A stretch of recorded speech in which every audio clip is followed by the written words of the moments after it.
Maria Clara, e eu queria saber teu caminho até a televisão, como foi?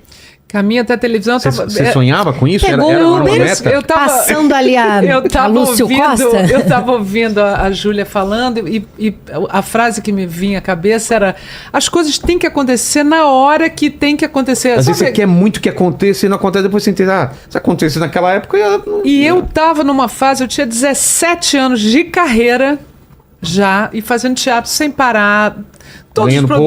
ganhando nada, fazia bolo pra complementar a renda. Inclusive, ela faz um bolo maravilhoso. Nossa, meus bolos são maravilhosos. São maravilhosos. E eu tava ali, tinha a sorte de... Meu ex-marido, pai dos meus filhos, era uma pessoa que, nossa, postou muito em mim. Ele falava, eu banco tudo, eu banco a casa e corre atrás. E ele era diretor de teatro também, ator. E eu pude me dar esse luxo de fazer, mas tem uma hora que eu já sabia que eu estava numa profissão que a profissão me abraçava também, que você via que as pessoas gostavam, que eu gostava de estar no palco. E 17 anos ali, fazendo teatro infantil sem parar, fazendo teatro adulto um pouco menos, mas numa ralação, não tinha fim de semana, não tinha feriado, nem nada. E aí todo mundo, você é boa, você é ótima. E os testes começaram a aparecer e eu ficava sempre no quase. No quase. Mas teste de quê? Comercial? Teste de comercial, teste pra série na TV Globo. E teve uma série na TV Globo. Comercial é pior, né? Porque você vê um monte de gente parecida com você na fila, né? É muita gente igual, esse mesmo perfil. E eu sabia que eu podia estar nos lugares que eu fazia teste, eu podia entrar. E aí tinha, cada uma de nós, né, tem na nossa fase de começar a fazer teste, tinha sempre uma atriz que era a nossa concorrente. Que sempre pega, né? A minha concorrente, que é um luxo dizer, era a Graziella Moreto, que é uma super atriz. Tava sempre entre você e ela. Tava sempre... E ela pegava tudo. Ela tava fazendo os normais na época. Ela fazia uma prima da Vani, que era hilária. Ela é ótima. E aí Aí teve uma série na Globo que foi escrita pra mim. Eu conheci os autores, o diretor. E a série foi escrita pra mim, eu sei, porque tinha uma historinha na personagem que era baseada numa história minha. E aí... O que se falava não foi dito abertamente. A gente vai fazer um teste pro forma, porque é você. Mas é você. É você. Não foi. Eu não peguei. E aí não conseguiu interpretar você mesmo. Nossa senhora. Não. Entrou uma pessoa... Porque uma história... Não tinha muito a ver com você. História do Chaplin. Tinha tudo a ver, mas porque eu não quero falar nomes, nem a série. Claro, tinha uma pessoa que foi trazida assim pela janela. E entrou, tem que ser ela. Entrou no meu lugar. E eu fiquei muito sentida, assim, porque eu sabia que era... Eu sabia que era pra mim. E era a tua chance. Era muito a minha chance. E eu... Comédia. E aí eu falei pro um dos autores, que era super meu amigo, eu falei, cara, realmente, eu já estava com 39 anos de idade, 17 de carreira.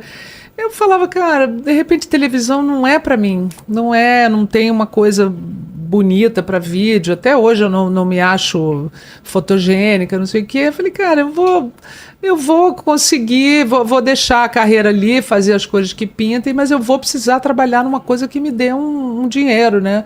E aí esse meu amigo falou assim, cara, você está batendo na trave, um dia a bola entra. Eu nunca esqueci isso, e eu falava, cara, não está entrando. E aí um dia... Mas é verdade, isso é verdade. Todos os produtores... Quando você começa a chegar muito perto de alguma coisa, é porque tá pra... o nome do meu solo stand-up, né? Tô quase lá. Pois é. É sempre um tô quase lá. Mas esse tô quase lá é muito animador, mas é muito frustrante. É muito frustrante. Na parte do tempo é frustrante, né? É muito frustrante. Porque você não quer o quase, você quer fazer. E eu tava assim com 39 anos, vendo as pessoas todas, na época, hoje em dia tem a internet, mas na minha época... Tem que falar também que as coisas mudaram também, né? Mas quem fazia televisão estourava fazendo mocinha, ou então mocinho já não era, já não tinha esse physique de role, de mocinha. E na comédia eu tava ali, tipo, todos os produtores de elenco que... Porque você ir pra televisão era uma garantia do que você fizesse no teatro ia vender. Exatamente. Total. E aí o Maurício Sherman, que eu conhecia da vida inteira, ele era amigo da minha família, amigo dos meus primos mais velhos e tal. O Sherman foi assistir uma peça minha que eu fazia. Sherman, que era do o Maurício Sherman. Diretor-geral do Zorra. Diretor-geral.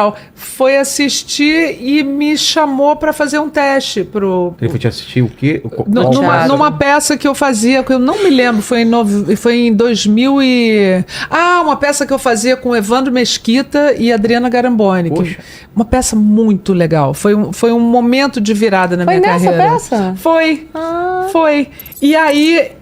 Ele me chamou para fazer não foi o teste para o Zorra ainda, foi para fazer uma amostragem para a TV Globo de comediantes.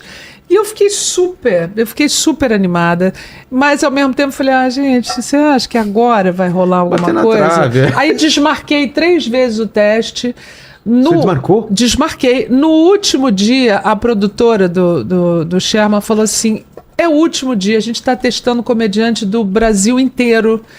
E aí eu era no dia seguinte, aí eu liguei para Luísa Perissé, minha amigona, e falei, Lolo, posso fazer eu não queria nem fazer esse teste, não vai dar em nada, mas posso fazer um texto teu, que era uma apresentadora infantil que odiava criança. E ela, lógico, e tal, fui lá, decorei mal. Porque como que era um teste pro Zorra?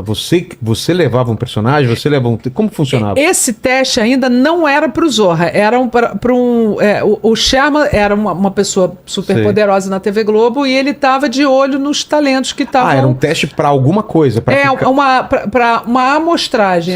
Eram 700 pessoas pelo Brasil, ficaram 30. Nossa! E dos 30 ficaram 10. Que eu uma pré-seletiva, né? Que eu tava nesses 10. E o Sherman era bem ligado, né? Super. Ele super ia em peça de todo mundo. Ele foi em algumas peças que eu fiz. Super. Ele era frequentador de teatro. Isso é muito legal. E aí, quando afunilou, e eu fiquei despretensiosamente, porque eu já estava tão desacreditada que eu fiz o teste super leve, sem, eu preciso passar. Fui sem expectativa nenhuma. E aí rolou um buchicho na TV Globo. Olha, o teste dela foi ótimo. Entre as outras pessoas, os 10 também que foram super bem. Aí o Sherman me chamou para fazer um teste. E era uma cena, as coisas comigo são sempre toscas, né? Era uma mesa assim e tava o Sherman e os autores, alguns atores, acho que era eu e mais 2. E ele falava, Maria Clara, lê essa cena aqui, que era uma personagem que era uma mulher, uma golpista, que ela ficava numa academia de ginástica e ela ficava, enquanto as mulheres estavam treinando, ficando bonitas e tal, ela ia no vestiário, pegava as roupas e apertava as roupas para as mulheres ficarem se sentindo piores. Era um negócio mal escrito. Como assim apertava as roupas? Sabotar. Para ela poder vender as roupas dela. Que ela vendia roupa de ginástica. Teve isso na TV bastante. Para ela vender as roupas dela de ginástica. Em minha defesa, eu digo, a cena era uma merda. A premissa era uma merda. Sei. Aí, quando acabou... Mas é o quê? Numa mesa? Numa mesa, sim, de trabalho. Tipo, e o Sherman... olhando para testar você, né? E aí, quando... O Sherman era muito curto e grosso. Quando acabou a cena, ele falou assim, Maria Clara... Você não estava representando, não, né? Olha que delicadeza. Aí eu falei, tava, Sherman. Era o que eu entendi da cena. No colégio falava isso. No colégio. Eu muito... Eu nunca fui uma pessoa atirada de dizer, mas eu tenho uma ideia, não sei o quê. A conversa continuou, eu saí do foco, eu falei pro meu amigo, que era um dos redatores do Zorra, eu falei, Cláudio Torres Gonzaga, beijo. Cláudio Torres Gonzaga. Beijo. Comédia em Pé. Nossa, teve aqui já queridíssimo. Também. Eu falei, Cláudio, tem um negócio que eu achei sonoro. Uma mulher que fazia... era uma das peruas que estava malhando e quando voltava a roupa estava apertada e a outra empurrava as roupas novas para ela comprar. Ela falava, não, porque eu tô achando que você... A golpista falava, tô achando que você essa roupa tá muito apertada, não tá te favorecendo, você engordou um pouco, não tinha preocupação com gordofobia na época. E ela ia a golpista ia detonando essa mulher até um ponto em que ela falava, vem cá, eu te conheço. E eu... Já tinha isso no texto? Tinha uma participação de duas falas. Não era pra... Não, o foco principal, a protagonista, era outra que era ruim, era sem graça a cena. E aí eu falei em off, assim, pro Cláudio, falei, Cláudio, eu achei isso aqui engraçado, sabia? Mas, tipo, vou achar e vou botar minha viola no saco e ir embora pra continuar. Mais um que eu não passei. Pra continuar não passando nos testes. Ele falou, pô, fala isso pra ele. Eu falei, ele não vai ouvir, ele não tem coragem. Eu já tava tão escaldada que eu falava, ai, não vai rolar nunca pra mim. Aí o Cláudio falou assim, Sherman, ela achou isso aqui. Aí eu quase falei, porra, eu falei pra você ou coisa. E o Sherman falou, você gostou? Eu falei, pois é. Aí ele passou a bola pra mim, eu fiquei mais confiante, porque eu também tava tão foda-se, que era tipo, Mas normalmente é assim, né? Vou falar, você tá nada, já tinha perdido tudo, né, várias vezes. E aí eu falei, Sherman, eu achei sonoro isso, eu tenho uma coisa musical que eu gosto, eu achei que isso aqui daria uma boa cena. Será que a gente podia desenvolver uma cena que justificasse essa mulher falar em algum momento, vem cá, eu te conheço, e a gente foi criando isso, não naquele dia, mas virou um... Mas ele gostou, ele gostou? Ele falou, fala aí esse bordão, é tudo muito... toscamente, né? Fala esse bordão assim, seco, a pessoa esperando. Aí vai, deixa eu ver aí. Mas foi isso. Nossa, e eu falei assim, vem cá, eu te conheço. E ele falou, você vai fazer bem e tal. E aí ficou um dever de casa que eu até fiquei bem animadinha, mas falei, não vai dar em nada essa merda. E isso foi e começou, a gente fez uma ceninha pra ser bem pequenininha no Zorra.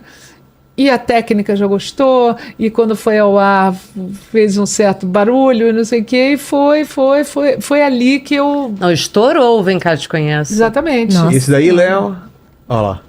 Olha aí, ela. Sou eu. Ai, neném. Já foi quando eu comecei a aparecer, mas é tão engraçado que as pessoas falam assim, nossa, eu acompanho você desde o começo, eu tenho um gostinho legal, mas eu já tinha 17 anos de que nem eu. Sei bem, não, mas é sempre essa pessoa 40 anos ali? Lembra da última coisa que você faz. Você tinha 40 anos? Tinha 39. Nossa, você parece ter 22. 39 anos. Você sempre teve essa pele bem abençoada. Mas a personagem não tinha essa idade.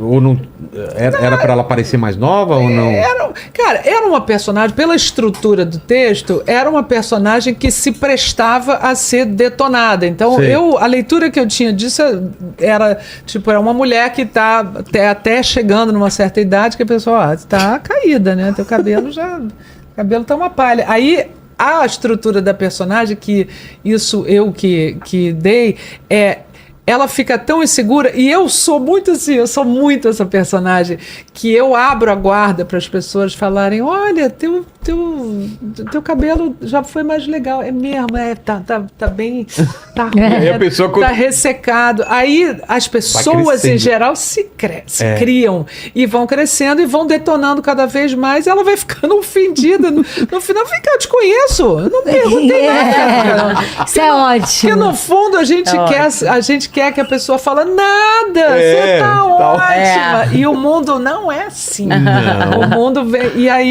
e isso é uma construção muito maluca de personagem, e assim, uma coisa que eu sempre acho importante falar é que esse bordão, essa cena, uma das escritoras era a Regina Antonini, que é uma autora de teatro das antigas. Maravilhosa. Assim, e esse bordão é dela, então eu sempre dei esse crédito, porque é um bordão que é sonoro, total. Né? Eu te conheço. Total.